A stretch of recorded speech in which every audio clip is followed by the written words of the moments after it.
Seigneur, je viens devant le trône de ta grâce pour te remettre tous mes frères et sœurs qui vont entrer dans ce mois de novembre. C'est le 11e mois de l'année et nous voulons t'adresser cette prière, cette confession de foi, afin que tu déverses ta bénédiction sur nos vies en ce nouveau mois.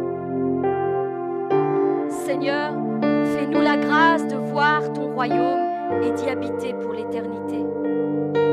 Trace ton chemin devant nos pas et aide-nous à accomplir uniquement les œuvres que tu as préparées d'avance pour chacun d'entre nous. Sois le gardien de nos âmes et renouvelle nos forces chaque jour.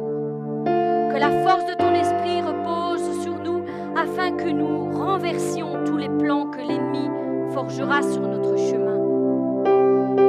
Seigneur, nous avons confiance en toi. C'est pourquoi nous sommes dans la paix, car nous savons que jamais tu ne nous abandonneras, quelles que soient les épreuves que nous traversions durant notre vie ici-bas. Mes bien-aimés, associez-vous avec cette prière pour votre propre vie et le Dieu de paix gardera vos cœurs et vos pensées en Jésus-Christ. Novembre, c'est N comme nouvelle naissance. Seigneur, à qui irions-nous? Tu as les paroles qui donnent la vie éternelle. Nous le croyons et nous le savons. Tu es le Saint envoyé de Dieu. Un jour, tu as dit à Nicodème, oui, je te le déclare, c'est la vérité. Personne ne peut voir le royaume de Dieu s'il ne naît de nouveau. Vraiment, je te l'assure, à moins de renaître d'eau et d'esprit, personne ne peut entrer dans le royaume de Dieu. C'est pourquoi nous savons qu'il est vital pour nous de rechercher plus que toute autre chose cette nouvelle naissance.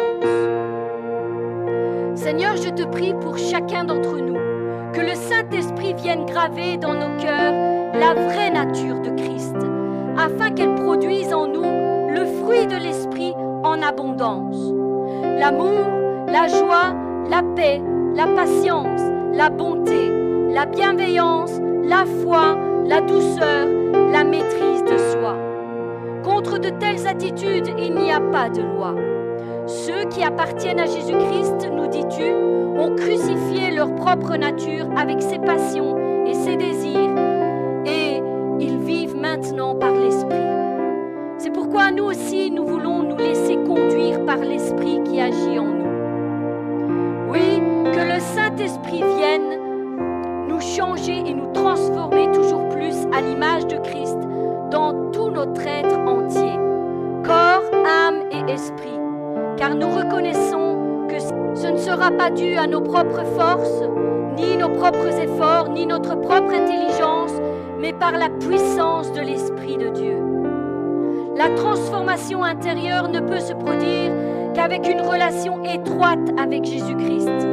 Plus nous le recherchons, plus nous lui obéissons, plus nous méditons sa parole, plus nous apprenons à le connaître et à lui obéir, et plus il nous transforme de l'intérieur, et sa nature divine se reflète à travers nous par le Saint-Esprit. Oui, c'est Christ en nous et à travers nous. Seul le Saint-Esprit est capable de nous transmettre la vraie nature de Christ, sa pensée, sa nature divine, sa volonté, sa puissance, et nous rendre ainsi semblables au Fils du Dieu Tout-Puissant et nous faire renaître d'eau et d'esprit. Il n'y a que lui qui opérera cette régénération dans nos pensées, une transformation de nos motivations, de nos buts, de nos projets. Il nous donnera la compassion pour notre prochain et l'amour, la joie, la paix qui surpasse toute intelligence. Il nous aidera à nous revêtir de l'homme nouveau, créé selon Dieu dans une justice et une sainteté que produit la vérité.